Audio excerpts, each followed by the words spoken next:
एक अनूठी यात्रा पर हम निकलते हैं। मनुष्य जाति के पास बहुत शास्त्र हैं, पर अष्टावक्र गीता जैसा शास्त्र नहीं। वेद फीके हैं, उपनिषद बहुत धीमी आवाज में बोलते हैं। गीता में भी ऐसा गौरव नहीं जैसा अष्टावक्र की संहिता में। कुछ बात ही अनूठी है। सबसे बड़ी बात तो यह है कि न समाज, न राजनीति, न जीवन की किसी और व्यवस्था का कोई प्रभाव अष्टावक्र के वचनों पर है। इतना शुद्ध भावातीत वक्तव्य है, समय और काल से अतीत, दूसरा नहीं। शायद इसीलिए अष्टावक्र की गीता, अष्टावक्र की संहिता का बहुत प्रभाव नहीं पड़ा। कृष्ण की गीता का बहुत प्रभाव पड़ा। पहला कारण, कृष्ण की गीता समन्वय है। सत्य की उतनी चिंता नहीं जितनी समन्वय की चिंता है। समन्वय का आग्रह इतना गहरा है कि अगर सत्य थोड़ा खो भी जाए तो कृष्ण राजी है। कृष्ण की गीता खिचड़ी जैसी है, इसलिए सभी को भाती है, क्योंकि सभी का कुछ ना कुछ उसमें मौजूद है। ऐसा कोई संप्रदाय खोजना मुश्किल है जो गीता में अपनी वाणी न खोज ले। ऐसा कोई व्यक्ति खोजना मुश्किल है जो गीता में अपने लिए कोई सहारा न खोज ले। इन सब के लिए अष्टावक्र की गीता बड़ी कठिन होगी। अष्टावक्र समन्वयवादी नहीं, सत्यवादी है। सत्य जैसा है वैसा कहा है, बिना किसी लाग लपेट के। सुनने वाले की चिंता नहीं, सुनने वाला समझेगा नहीं समझेगा इसकी भी चिंता नहीं। सत्य का ऐसा शुद्धतम वक्तव्य न पहले कहीं हुआ, न फिर बाद में कभी हो सका। कृष्ण की गीता लोगों को प्रिय है क्योंकि अपना अर्थ निकाल लेना बहुत सुगम है। कृष्ण की गीता काव्यात्मक है। 2-2 5 भी हो सकते हैं, 2-2 3 भी हो सकते हैं। अष्टावक्र के साथ कोई खेल संभव नहीं, वहां 2-2 4 ही होते हैं। अष्टावक्र का वक्तव्य शुद्ध गणित का वक्तव्य है। वहां काव्य को जरा भी जगह नहीं, वहां कविता के लिए जरा सी भी छूट नहीं। जैसा है वैसा कहा है, किसी तरह का समझौता नहीं। कृष्ण की गीता पढ़ो तो भक्त अपना अर्थ निकाल लेता है, क्योंकि कृष्ण ने भक्ति की भी बात की। कर्मयोगी अपना अर्थ निकाल लेता है, क्योंकि कृष्ण ने कर्मयोग की भी बात की। ज्ञानी अपना अर्थ निकाल लेता है, क्योंकि कृष्ण ने ज्ञान की भी बात की।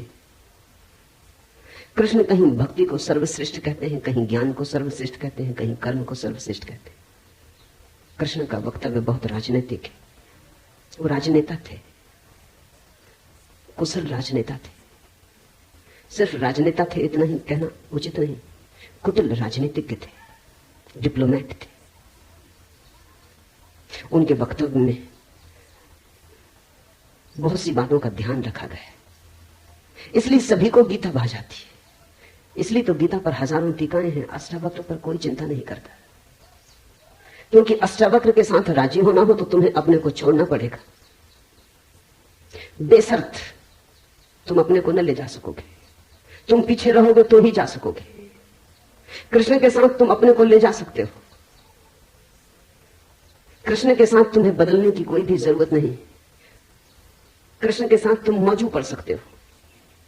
इसलिए सभी सांप्रदायिकों ने कृष्ण पर गीता, कृष्ण की गीता पर टीकाएं लिखी। शंकर ने, रामानुज ने, निम्बार्क ने, बल्लभ ने, सबने अपने अर्थ निकाल लिए। कृष्ण ने कुछ ऐसी बात कही है जो बहुअर्थी है, इसलिए मैं कहता हूं काव्यात्मक है। कविता में से मन चाहे अर्थ निकल सकते हैं। कृष्ण का वक्तव्य ऐसा है जैसे वर्षा में बादल गिरते, जो चाहो देख लो। कोई देखता हाथी की सूंड, कोई चाहे गणेश जी को देख ले। किसी को कुछ भी नहीं दिखाई पड़ता, वो कहता कहां की फिजूल बातें कर रहे हो, बादल है, धुआं, इसमें कैसी आकृतियां देख रहे हो। पश्चिम में वैज्ञानिक मन के परीक्षण के लिए स्याही के धब्बे ब्लॉटिंग पेपर पर डाल देते हैं और व्यक्ति को कहते हैं देखो इसमें क्या दिखाई पड़ता है। व्यक्ति गौर से देखता है, उसे कुछ ना कुछ दिखाई पड़ता है। वहां कुछ भी नहीं, सिर्फ ब्लॉटिंग पेपर पर स्याही के धब्बे बेतरतीब फेंके गए, सोच विचार के भी फेंके नहीं गए, ऐसे ही बोतल उड़ेल दी है। लेकिन देखने वाला कुछ ना कुछ खोज लेता है। जो देखने वाला खोजता है वो उसके मन में वो आरोपित कर लेता। तुमने भी देखा होगा, दीवार पर वर्षा का पानी पड़ता है, लकीरें खिंच जाती, कभी आदमी की शक्ल दिखाई पड़ती, कभी घोड़े की शक्ल दिखाई पड़ती। तुम जो देखना चाहते हो आरोपित कर लेते हो। रात के अंधेरे में कपड़ा टंगा है, भूत प्रेत दिखाई पड़ जाते। कृष्ण की गीता ऐसी ही है, जो तुम्हारे मन में है दिखाई पड़ जाएगा। तो शंकर ज्ञान देख लेते हैं, रामानुज भक्ति देख लेते हैं, तिलक कर्म देख लेते हैं, और सब अपने घर प्रसन्नचित्त लौट आते कि ठीक कृष्ण वही कहते हैं जो हमारी मान्यता है। इमर्सन ने लिखा है कि एक बार एक पड़ोसी प्लेटो की किताबें उनसे मांग के ले गया। अब प्लेटो 2000 साल पहले हुआ है और दुनिया के थोड़े से अनूठे विचारकों में से एक। कुछ दिनों बाद इमर्सन ने कहा किताबें पढ़नी हो तो वापस करने। वो पड़ोसी लौटा गया। इमर्सन ने पूछा कैसी लगी। उस आदमी ने कहा कि ठीक इस आदमी प्लेटो के विचार मुझसे मिलते जुलते। कई दफे तो मुझे ऐसा लगा कि इस आदमी को मेरे विचारों का पता कैसे चल गया। प्लेटो 2000 साल पहले हुआ है। इसको शक हो रहा है कि इसने कहीं मेरे विचार तो नहीं चुरा लिए। कृष्ण में ऐसा शक बहुत बार होता है। इसलिए कृष्ण पर सदियां बीत गई, टीकाएं चलती जाती, हर सदी अपना अर्थ खोज लेती है, हर व्यक्ति अपना अर्थ खोज लेता है। कृष्ण की गीता स्याही के धब्बों जैसी एक कुशल राजनीतिज्ञ का वक्तव्य है। अष्टावक्र की गीता में तुम कोई अर्थ न खोज पाओगे। तुम अपने को छोड़ के चलोगे तो ही अष्टावक्र की गीता स्पष्ट होगी। अष्टावक्र का सुस्पष्ट संदेश है, उसमें जरा भी तुम अपनी व्याख्या न डाल सकोगे। इसलिए लोगों ने टीका नहीं लिखी। टीका लिखने की जगह नहीं है, तोड़ने मड़ोड़ने का उपाय नहीं है, तुम्हारे मन के लिए सुविधा नहीं है कि तुम कुछ डाल दो। अष्टावक्र ने इस तरह से वक्तव्य दिया है कि सदियां बीत गई, उस वक्तव्य में कोई कुछ जोड़ नहीं पाया, घटा नहीं पाया। बहुत कठिन है ऐसा वक्तव्य देना। शब्द के साथ ऐसी कुशलता बड़ी कठिन है। इसलिए मैं कहता हूं एक अनूठी यात्रा तुम शुरू कर रहे हो। अष्टावक्र में राजनीतिज्ञों की कोई उत्सुकता नहीं, न तिलक की, न अरविंद की, न गांधी की, न विनोबा की, किसी की कोई उत्सुकता नहीं, क्योंकि तुम अपना खेल न खेल पाओगे। तिलक को उकसाना है देशभक्ति, उठाना है कर्म का ज्वार। कृष्ण की गीता सहयोगी बन जाती। कृष्ण हर किसी को कंधा देने को तैयार है। कोई भी चला लो गोली उनके कंधे पर रख के, वो राजी। कंधा उनका, पीछे छिपने की तुम्हें सुविधा है, और उनके पीछे से गोली चलाओ तो गोली भी बहुमूल्य मालूम पड़ती। अष्टावक्र किसी को कंधे पर हाथ भी नहीं रखने देते। इसलिए गांधी की कोई उत्सुकता नहीं, तिलक की कोई उत्सुकता नहीं, अरविंद विनोबा को कुछ लेना देना नहीं, क्योंकि तुम कुछ थोप ना सकोगे। राजनीति की सुविधा नहीं है। अष्टावक्र राजनीतिक पुरुष नहीं। ये पहली बात ख्याल में रख लेनी जरूरी है। ऐसा सुस्पष्ट खुले आकाश जैसा वक्तव्य जिसमें बादल है ही नहीं, तुम कोई आकृति देख ना पाओगे। आकृति छोड़ोगे, सब बनोगे निराकार, अरूप के साथ जोड़ोगे संबंध, तो अष्टावक्र समझ में आएंगे। अष्टावक्र समझना चाहो तो ध्यान की गहराई में उतरना होगा। कोई व्याख्या से काम होने वाला नहीं। और ध्यान के लिए भी अष्टावक्र नहीं कहते कि तुम बैठ के राम राम जपो। अष्टावक्र कहते हैं तुम कुछ भी करो वो ध्यान ना होगा। करता जहां है वहां ध्यान कैसा। जब तक करना है तब तक भ्रांति है, जब तक करने वाला मौजूद है तब तक अहंकार मौजूद है। अष्टावक्र कहते हैं साक्षी हो जाना है ध्यान। जहां करता छूट जाता तुम सिर्फ देखने वाले रह जाते। दृष्टा मात्र हो जाने में ही दर्शन है, दृष्टा मात्र हो जाने में ही ध्यान है, दृष्टा मात्र हो जाने में ही ज्ञान है। इसके पहले कि हम सूत्र में उतरे, अष्टावक्र के संबंध में कुछ बातें समझ लेनी जरूरी है। ज्यादा पता नहीं, क्योंकि न तो वे सामाजिक पुरुष थे न राजनीतिक, तो इतिहास में कोई उल्लेख नहीं है। बस थोड़ी सी घटनाएं ज्ञात है, वो भी बड़ी अजीब, भरोसा करने योग्य नहीं, लेकिन समझोगे तो बड़े गहरे अर्थ खुलेंगे। पहली घटना, अष्टावक्र पैदा हुए उसके पहले की, पीछे का तो कुछ पता नहीं। गर्भ की घटना, पिता बड़े पंडित, अष्टावक्र मां के गर्भ में। पिता रोज वेद का पाठ करते और अष्टावक्र गर्भ में सुनते। एक दिन अचानक गर्भ से आवाज आती कि रुको भी, ये सब बकवास है, ज्ञान इसमें कुछ भी नहीं, बस शब्दों का संग्रह। शास्त्र में ज्ञान कहां? ज्ञान स्वयं में। शब्द में सत्य कहां? सत्य स्वयं में। पिता स्वभावतः नाराज हुए। एक तो पिता, फिर पंडित, और गर्भ में छिपा हुआ बेटा इस तरह की बात रहे, अभी पैदा भी नहीं हुआ। क्रोध में आ गए, आग बबूला हो गए। पिता का अहंकार चोट खा गया। फिर पंडित का अहंकार, बड़े पंडित थे, बड़े विवादी थे, शास्त्रार्थी थे। क्रोध में अभिशाप दे दिया कि जब पैदा होगा तो 8 अंगों से टेढ़ा होगा, इसलिए नाम अष्टावक्र। 8 जगह से कुबड़े पैदा हुए, 8 जगह से ऊंट की भांति इर्छे तिरछे। पिता ने क्रोध में शरीर को विक्षत कर दिया। ऐसी और भी कथाएं हैं। कहते हैं बुद्ध जब पैदा हुए तो खड़े खड़े पैदा हुए। मां खड़ी थी वृक्ष के तले, खड़े खड़े, मां खड़ी थी, खड़े खड़े पैदा हुए। जमीन पर गिरे नहीं कि चले, 7 कदम चले। 8वें कदम पर रुककर 4 आर्य सत्यों की घोषणा की कि जीवन दुख है। अभी 7 कदम ही चले हैं पृथ्वी पर कि जीवन दुख है, कि दुख से मुक्त होने की संभावना है, कि दुख मुक्ति का उपाय है, कि दुख मुक्ति की अवस्था है, निर्वाण की अवस्था है। लाओत्सु के संबंध में कथा है कि लाओत्सु बूढ़े पैदा हुए, 80 वर्ष के पैदा हुए, 80 वर्ष तक घर में ही रहे। कुछ करने की चाह ही न थी तो गर्भ से निकलने की चाह भी न हुई। कोई वासना ही न थी तो संसार में आने की भी वासना न हुई। जब पैदा हुए तो सफेद बाल थे, 80 वर्ष के बूढ़े थे।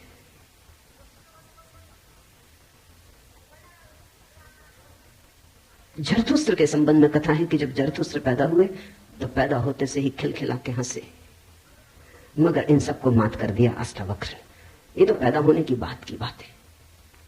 अष्टावक्र ने अपना पूरा वक्तव्य दे दिया पैदा होने के पहले। ये कथाएं महत्वपूर्ण हैं। इन कथाओं में इन व्यक्तियों के जीवन की सारी सार संपदा है, निचोड़ है। बुद्ध ने जो जीवन भर में कहा उसका निचोड़। बुद्ध ने अष्टांगिक मार्ग का उपदेश दिया तो 7 कदम चले, 8वें पर रुक गए। 8 अंग है कुल। पहुंचने की अंतिम अवस्था है सम्यक समाधि। उस समाधि की अवस्था में ही पता चलता है जीवन के पूरे सत्य का। वो 4 आर्य सत्यों की घोषणा करती। लाओत्सु बूढ़ा पैदा हुआ। लोगों को 80 साल लगते हैं तब भी ऐसी समझ नहीं आ पाती। बूढ़े होकर भी लोग बुद्धिमान कहां हो पाते। बूढ़ा होना और बुद्धिमान होना पर्यायवाची तो नहीं। बाल तो धूप में भी पकाए जा सकते हैं। लाओत्सु की कथा इतना ही कहती है कि अगर जीवन में त्वरा हो, तीव्रता हो, तो जो 80 साल में घटता है वो 1 क्षण में घट सकता है। प्रज्ञा की तीव्रता हो तो 1 क्षण में घट सकता है। बुद्धि मलिन हो तो 80 साल में भी कहां घटता है। जरथुस्त्र जन्म के साथ ही हंसे। जरथुस्त्र का धर्म अकेला धर्म है दुनिया में जिसको हंसता हुआ धर्म कह सकते। अति पार्थिव पृथ्वी का धर्म है। इसलिए तो पारसी दूसरे धार्मिकों को धार्मिक नहीं मालूम होते, नाचते गाते प्रसन्न। जरथुस्त्र का धर्म हंसता हुआ धर्म है, जीवन के स्वीकार का धर्म है, निषेध नहीं है, त्याग नहीं है। तुमने कोई पारसी साधु देखा? नंग धड़ंग खड़ा हो जाए, छोड़ दे, धूप में खड़ा हो जाए, धूनी रमा के बैठ जाए? नहीं, पारसी धर्म में जीवन को सताने, कष्ट देने की कोई व्यवस्था नहीं। जरथुस्त्र का सारा संदेश यही है कि जब हंसते हुए परमात्मा को पाया जा सकता है तो रोते हुए क्यों पाना। जब नाचते हुए पहुंच सकते हैं उस मंदिर तक तो नाहक कांटे क्यों बोने। जब फूलों के साथ जाना हो सकता है तो ये दुखवाद क्यों। इसलिए ठीक है, प्रतीक ठीक है कि जरथुस्त्र पैदा होते हंसे। इन कथाओं में इतिहास मत खोजना, ऐसा हुआ है ऐसा नहीं है, लेकिन इन कथाओं में एक बड़ा गहरा अर्थ है। तुम्हारे पास एक बीज पड़ा है। जब तुम बीज को देखते हो तो इससे पैदा होने वाले फूल की कोई भी तो खबर नहीं मिलती। ये क्या हो सकता है, इसकी भनक भी तो नहीं आती। ये कमल बनेगा, खिलेगा, जल में रहेगा और जल से अछूता रहेगा, सूरज की किरणों पर नाचेगा और सूरज भी ईर्षालु होगा इसके सौंदर्य से, इसकी कोमलता से, इसके अपूर्व गरिमा, इसके प्रसाद से, इसकी सुगंध आकाश में उड़ेगी। ये बीज को देखकर तो पता भी नहीं चलता, बीज को तो देख के इसकी कोई कल्पना भी नहीं कर सकता, अनुमान भी नहीं कर सकता।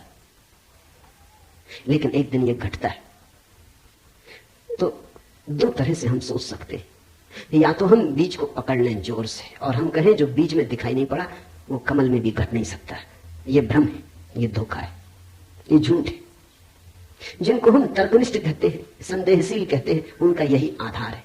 वो कहते हैं जो बीज में नहीं दिखाई पड़ा वो फूल में हो नहीं सकता, कहीं भ्रांति हो रही है। इसलिए संदेहशील व्यक्ति बुद्ध को मान नहीं पाता, महावीर को स्वीकार नहीं कर पाता, जीसस को अंगीकार नहीं कर पाता, क्योंकि वो कहते हैं हमने जाना इनको। जीसस अपने गांव में आए, बड़े हैरान हुए, गांव के लोगों ने कोई चिंता ही न की। जीसस का वक्तव्य है कि पैगंबर की अपने गांव में पूजा नहीं होती। कारण क्या रहा होगा, क्यों नहीं होती गांव में पूजा पैगंबर की? गांव के लोगों ने बचपन से देखा, बड़े जोसेफ का लड़का है, लकड़ियां ढोते देखा, रिंदा चलाते देखा, लकड़ियां चीरते देखा, पसीने से लथपथ देखा, सड़कों पर खेलते देखा, झगड़ते देखा। गांव के लोग इसे बचपन से जानते हैं, बीज की तरह देखा। आज अचानक ये हो कैसे सकता है कि परमात्मा का पुत्र हो गया? नहीं, जिसने बीज को देखा है वो फूल को मान नहीं पाता, वो कहता जरूर धोखा होगा, बेईमानी होगी, ये आदमी पाखंडी है। बुद्ध अपने घर वापस लौटे तो पिता, सारी दुनिया को जो दिखाई पड़ रहा था वो पिता को दिखाई नहीं पड़ा। सारी दुनिया अनुभव कर रही थी एक प्रकाश, दूर दूर तक खबरें जा रही थी, दूर देशों से लोग आने शुरू हो गए थे। लेकिन जब वापस बुद्ध घर आए 12 साल बाद, तो पिता ने कहा मैं तुझे अभी भी क्षमा कर सकता हूं, यद्यपि तूने काम तो बुरा किया है, सताया तो तूने हमें, अपराध तो तूने किया, लेकिन मेरे पास पिता का हृदय, मैं माफ कर दूंगा, द्वार तेरे लिए खुले, मगर फेंक ये भिक्षा का पात्र, हटा ये भिक्षु का वेश, ये सब नहीं चलेगा। तो वापस लौटा, ये राज्य तेरा है, मैं बूढ़ा हो गया, इसको कौन संभालेगा? हो गया बचपना बहुत, अब बंद करो ये सब खेल। बुद्ध ने कहा कृपा कर मुझे देखे तो, जो गया था वो वापस नहीं आया है, ये कोई और ही आया है, जो आपके घर पैदा हुआ था वही वापस नहीं आया है, ये कोई और ही आया है, बीज फूल होके आया है, गौर से तो देखो। पिता ने कहा तू मुझे सिखाने चला है, पहले दिन से जब तू पैदा हुआ था तब से तुझे जानता हूं। किसी और को धोखा देना, किसी और को समझा लेना, भ्रम में डाल देना, मुझे तू भ्रम में न डाल पाएगा। मैं फिर कहता हूं मैं तुझे भली भांति जानता हूं, मुझे कुछ सिखाने को चेष्टा मत कर, क्षमा करने को मैं राजी हूं। बुद्ध ने कहा आप और मुझे जानते हैं, मैं तो स्वयं को भी नहीं जानता था, अभी अभी किरणें उतरी हैं और स्वयं को जानो, क्षमा करे, लेकिन ये मुझे कहना ही पड़ेगा कि जिसको आपने देखा वो मैं नहीं हूं, और जहां तक आपने देखा वो मैं नहीं हूं। बाहर बाहर आपने देखा, भीतर आपने कहां देखा? मैं आपसे पैदा हुआ हूं, लेकिन आपने मुझे निर्मित नहीं किया। मैं आपसे आया हूं जैसे एक रास्ते से कोई राहगीर आता है, लेकिन रास्ता और राहगीर का क्या लेना देना? कल रास्ता कहने लगे कि मैं तुझे पहचानता हूं, तू मेरे ही से तो होकर आया, ऐसे ही आप कह रहे हैं आपके पहले भी मैं था, जन्मों जन्मों से मेरी यात्रा चल रही, आपसे गुजरा जरूर, ऐसा मैं औरों से भी गुजरा हूं, और भी मेरे पिता थे, और भी मेरी माताएं थी, लेकिन मेरा होना बड़ा अलग थलग है, कठिन है, बहुत अति कठिन है। अगर बीज देखा तो फूल पे भरोसा नहीं आता। एक तो ढंग है अश्रद्धालु का, तर्कवादी का, संदेहशील का, कि वो कहता है बीज को हम पहचानते हैं तो फूल हो नहीं सकता, हम कीचड़ को जानते हैं, उस कीचड़ से कमल हो कैसे सकता है? सब गलत, सपना होगा, भ्रांति होगी, किसी मोहजाल में पड़ गए होगे, किसी ने धोखा दे दिया, कोई जादू, कोई तिलिस्म। एक तो ये रास्ता है। एक रास्ता है श्रद्धालु का, प्रेमी का, भक्त का, सहानुभूति से भरे हृदय का। वो फूल को देखता है और फूल से पीछे की तरफ यात्रा करता है। वो कहता है जब फूल में ऐसा सुगंध हुई, जब फूल में ऐसी विभा प्रकट हुई, जब फूल में ऐसी प्रतिभा, जब फूल में ऐसा कुंवारापन दिखा, तो जरूर बीज में भी रहा होगा, क्योंकि जो फूल में हुआ है वो बीज में न हो तो हो ही नहीं सकता। ये सारी कथाएं घटी हैं, ऐसा नहीं। जिन्होंने अष्टावक्र के फूल को देखा उनको यह ख्याल में आया कि जो आज हुआ है वो कल भी रहा होगा, छिपा था, अवगुंठित था, पर्दे में पड़ा था, जो आज है अंत में है वो प्रथम भी रहा होगा, जो मृत्यु के क्षण में दिखाई पड़ रहा है वो जन्म के क्षण में भी मौजूद रहा होगा, अन्यथा पैदा कैसे होता। तो एक तो ढंग है फूल से पीछे की तरफ देखना और एक है बीज से आगे की तरफ देखना। गौर से देखो तो दोनों में सारसूत्र एक ही है, दोनों की आधार भित्ति एक ही है, लेकिन कितना जमीन आसमान का अंतर हो जाता है। जो बीज वाला है वो भी ये कह रहा है कि जो बीज में नहीं है वो फूल में कैसे हो सकता है, ये उसका तर्क है। फूल वाला भी यही कह रहा है, वो कह रहा है जो फूल में है वो बीज में भी होना ही चाहिए। दोनों का तर्क तो एक है, लेकिन दोनों के देखने के ढंग अलग है। बड़ी अड़चन। मुझसे कोई पूछता था कि आपके साथ बचपन में बहुत लोग पढ़े होंगे, स्कूल में कॉलेज में, वे दिखाई नहीं पड़ते, वे कैसे दिखाई पड़ सकते? उनको बड़ी अड़चन है, वो भरोसा नहीं कर सकते, अति कठिन है उन्हें। कल ही मेरे पास रायपुर से किसी ने एक अखबार भेजा, श्री हरशंकर परसाई ने एक लेख मेरे खिलाफ लिखा है। वो मुझे जानते हैं, कॉलेज के दिनों से जानते हैं, हिंदी के मूर्धन्य व्यंग लेखक है। मेरे मन में उनकी कृतियों का आदर है। लेख में उन्होंने लिखा है कि जबलपुर की हवा में कुछ खराबी है, यहां धोखेबाज और धूर्त ही पैदा होते, जैसे रजनीश, महेश योगी, मुंदड़ा, 3 नाम उन्होंने गिनाए। धन्यवाद उनका, कम से कम मेरा नाम नंबर 1 तो गिनाया। इतनी याद तो रखी, एकदम बिसार नहीं दिया, बिल्कुल भूल गए हो ऐसा नहीं। लेकिन अर्जुन स्वाभाविक है, सीधी साफ है, मैं उनकी बात समझ सकता हूं। ये असंभव है, बीज को देखा तो फूल में भरोसा है, फिर जिन्होंने फूल को देखा उन्हें बीज में भरोसा मुश्किल हो जाता है। तो सभी महापुरुषों की जीवन कथाएं 2 ढंग से लिखी जाती हैं। जो उनके विपरीत है वो बचपन से यात्रा शुरू करते हैं, जो उनके पक्ष में है वो अंत से यात्रा शुरू करते हैं, बचपन की तरफ जाते हैं। दोनों एक अर्थ में सही है, लेकिन जो बचपन से यात्रा करके अंत की तरफ जाते हैं वो वंचित रह जाते हैं। उनका सही होना उनके लिए आत्मघाती है।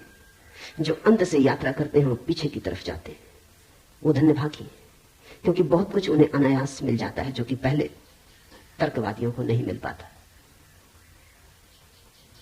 अब न केवल मैं गलत मालूम होता हूं, मेरे कारण जबलपुर तक की हवा उनको गलत मालूम होती। कुछ भूल हवा पानी में होनी चाहिए। यदि मैं उनको कहना चाहूंगा जबलपुर को कोई हक नहीं है मेरे संबंध में हवा पानी को अच्छा या खराब तय करने का। जबलपुर से मेरा कोई बहुत नाता नहीं है, थोड़े दिन वहां था, महेश योगी भी थोड़े दिन वहां थे, उनका भी कोई नाता नहीं। हम दोनों का नाता किसी और जगह से है। उस जगह के लोग इतने सोए हैं कि उन्हें अभी खबर ही नहीं। महेश योगी और मेरा जन्म पास ही पास हुआ, दोनों गाढ़वाड़ा के आसपास पैदा हुए। उनका जन्म चिचली में हुआ, मेरा जन्म कुचवाड़े में हुआ। अगर हवा पानी खराब है तो वहां का होगा। इसका दुख गाढ़वाड़ा को होना चाहिए, कभी होगा, या सुख जबलपुर को इसमें बीच में आना नहीं चाहिए। लेकिन मन कैसे तर्क रचता है। अब जो अष्टावक्र की कथा को देखेगा वो सुनते से ही कह देगा गलत, असंभव। ये तो कथा जिन्होंने लिखी है उनको भी पता है कि कहीं कोई गर्व से बोलता है। वो तो केवल इतना कह रहे हैं कि जो आखिर में प्रकट हुआ वो गर्भ में मौजूद रहा होगा। जो वाणी आखिर में खिली वो किसी न किसी गहरे तल पर गर्भ में भी मौजूद रही होगी, अन्यथा खिलती कहां से, आती कहां से? सोने से थोड़ी कुछ आता है, हर चीज के पीछे कारण है। नहीं देख पाए हो हम, लेकिन था तो मौजूद। ये सारी कथाएं इसी का सूचक देती हैं। अष्टावक्र के संबंध में दूसरी बात जो ज्ञात है वो है जब वे 12 वर्ष के थे। बस 2 ही बातें ज्ञात हैं। तीसरी उनकी अष्टावक्र गीता है, या कुछ लोग कहते हैं अष्टावक्र संहिता। जब वे 12 वर्ष के थे तो एक बड़ा विशाल शास्त्रार्थ जनक ने रचा। जनक सम्राट थे और उन्होंने सारे देश के पंडितों को निमंत्रण दिया और उन्होंने 1000 गायें राजमहल के द्वार पर खड़ी कर दी और उन्होंने गायों के सींगों पर सोना मर दिया और हीरे जवाहरात लटका दिए और कहा जो भी विजेता होगा वो इन गायों को हाँक के ले जाए। बड़ा विवाद हुआ। अष्टावक्र के पिता भी उस विवाद में गए। खबर आई सांझ होते होते कि पिता हार रहे हैं, सबसे तो जीत चुके थे, वंजन नाम के एक पंडित से हारे जा रहे हैं। ये खबर सुनकर अष्टावक्र भी राजमहल पहुंच गया। सभा सजी थी, विवाद अपनी आखिरी चरम अवस्था में था, निर्णायक घड़ी करीब आती थी, पिता के हारने की स्थिति बिल्कुल पूरी तय हो चुकी थी। अब हारे तब हारे की अवस्था थी। अष्टावक्र दरबार में भीतर चला गया। पंडितों ने उसे देखा, महापंडित इकट्ठे थे। उसका 8 अंगों से टेढ़ा मेढ़ा शरीर, वो चलता तो भी देख के लोगों को हंसी आती। उसका चलना भी बड़ा हास्यास्पद था। सारी सभा हंसने लगी। अष्टावक्र भी खिल के हंसा। जनक ने पूछा, और सब हंसते हैं वो तो मैं समझ गया क्यों हंसते, लेकिन बेटे तू क्यों हंसा? अष्टावक्र ने कहा, मैं इसलिए हंस रहा हूं कि इन चमारों की सभा में सत्य का निर्णय हो रहा है। बड़ा आदमी अनूठा रहा होगा। ये चमार यहां क्या कर रहे हैं? सन्नाटा छा गया। चमार? सम्राट ने पूछा, तेरा मतलब? उसने कहा, सीधी सी बात है, इनको चमड़ी ही दिखाई पड़ती, मैं नहीं दिखाई पड़ता। मुझसे सीधा साधा आदमी खोजना मुश्किल है, वो तो इनको दिखाई ही नहीं पड़ता। इनको आड़ा टेढ़ा शरीर दिखाई पड़ता है। ये चमार है, ये चमड़ी के पारखी। राजन, मंदिर के टेढ़े होने से कहीं आकाश टेढ़ा होता है, घड़े के फूटे होने से कहीं आकाश फूटता है। आकाश तो निर्विकार है, मेरा शरीर टेढ़ा मेढ़ा है, लेकिन मैं तो नहीं। ये जो भीतर बसा है इसकी तरफ तो देखो, इससे तुम सीधा साधा और कुछ खोज ना सकोगे। ये बड़ी चौंकाने वाली घोषणा थी। सन्नाटा छा गया होगा। जनक प्रभावित हुआ, झटका खाया। निश्चित ही कहां चमारों की भीड़ इकट्ठी करके बैठा है। खुद पे भी पश्चाताप हुआ, अपराध लगा कि मैं भी हंसा। उस दिन तो कुछ न कहते बना, लेकिन दूसरे दिन सुबह जब सम्राट घूमने निकला था तो राह पर अष्टावक्र दिखाई पड़ा। उतरा, घोड़े से पैरों में गिर पड़ा। सबके सामने तो हिम्मत न जुटा पाया। एक दिन पहले तो कहा था, बेटे तू क्यों हंसता है? 12 साल का लड़का था। उम्र तौली थी, आज उम्र नहीं तौली। आज घोड़े से उतर गया, पैर पर गिर पड़ा, साष्टांग दंडवत, और कहा, पधारे राजमहल, मेरी जिज्ञासाओं का समाधान करें। हे प्रभु, आए मेरे घर। बात मेरी समझ में आ गई। रात भर मैं सो न सका। ठीक ही कहा, शरीर को ही जो पहचानते हैं उनकी पहचान गहरी कहां। आत्मा के संबंध में विवाद कर रहे हैं, और अभी भी शरीर में रस और विरस पैदा होता है, घृणा, आकर्षण पैदा होता है। मर्त्य को देख रहे हैं, अमृत की चर्चा करते हैं। धन्यवाद मेरे कि आप आए और मुझे चौंकाया, मेरी नींद तोड़ दी। अब पधारो। राजमहल में उसने बड़ी सजावट कर रखी थी। स्वर्ण सिंहासन पर बिठाया था इस 12 साल के अष्टावक्र को, और उससे जिज्ञासा की। पहला सूत्र जनक की जिज्ञासा है। जनक ने पूछा है, अष्टावक्र ने समझाया है। इससे ज्यादा अष्टावक्र के संबंध में और कुछ पता नहीं है, और कुछ पता होने की जरूरत भी नहीं। काफी है, इतना बहुत है। हीरे बहुत होते भी नहीं, कंकड़ पत्थर ही बहुत होते। हीरा एक भी काफी होता है। ये 2 छोटी सी घटनाएं हैं। एक तो जन्म के पहले की, गर्भ से आवाज और घोषणा कि क्या पागलपन में पड़े हो, शास्त्र में उलझे हो, शब्द में उलझे हो, जागो।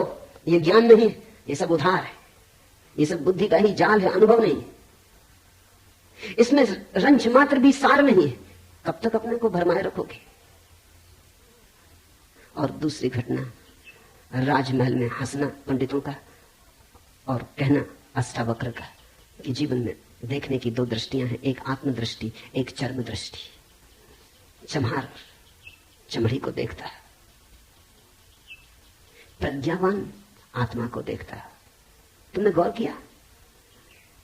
चमार तुम्हारे चेहरे की तरफ देखते नहीं, वो जूते को ही देखता। असल में चमार जूते को देख के सब पहचान लेता तुम्हारे संबंध में कि आर्थिक हालत कैसी है, सफलता मिल रही कि विफलता मिल रही, भाग्य कैसा चल रहा, वो सब जूते में लिखा है। जूते की सिलवटें कह देती, जूते की दशा कह देती, जूते में तुम्हारी आत्मकथा लिखी, चमहार पढ़ लेता। जूते में चमक, जूते का ताजा और नया होना, चमहार तुमसे प्रसन्नता से मिलता है। जूता ही उसके लिए तुम्हारी आत्मा का सबूत है। दर्जी कपड़े देखता है, तुम्हारा कोट कपड़ा देख के समझ लेता हालत कैसी।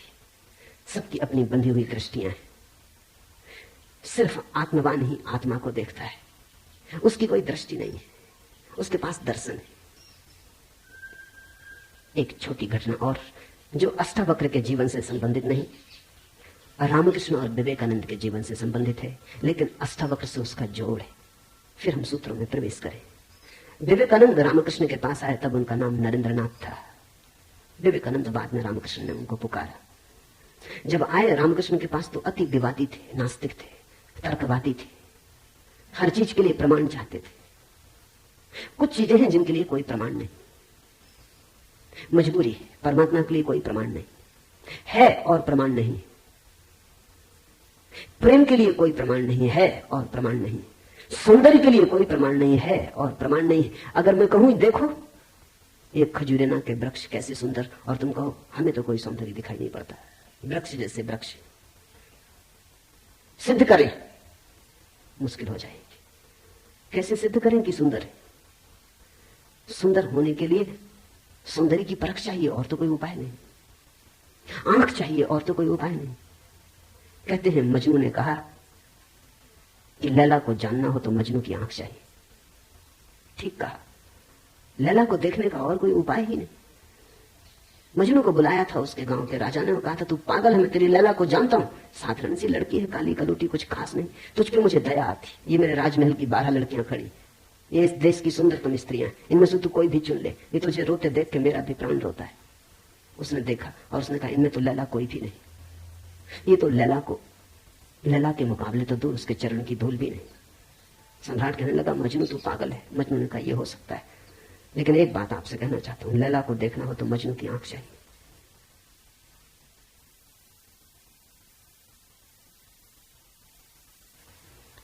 ठीक कहा मजनू ने, अगर वृक्षों के सौंदर्य को देखना हो तो कला की आंख चाहिए और कोई प्रमाण नहीं है। अगर किसी के प्रेम को पहचानना हो तो प्रेमी का हृदय चाहिए और कोई प्रमाण नहीं। और परमात्मा तो इस जगत के सारे सौंदर्य और सारे प्रेम और सारे सत्य का इकट्ठा नाम है। उसके लिए तो ऐसा निर्विकार चित्त चाहिए, ऐसा साक्षी भाव चाहिए जहां कोई शब्द न रह जाए, कोई विचार न रह जाए, कोई तरंग न उठे, वहां कोई धूल न रह जाए, मन की और चित्त का दर्पण परिपूर्ण शुद्ध हो। प्रमाण कहां? रामकृष्ण से विवेकानंद ने कहा प्रमाण चाहिए। है परमात्मा तो प्रमाण दे। और विवेकानंद को देखा रामकृष्ण ने, बड़ी थी संभावना इस युवक की।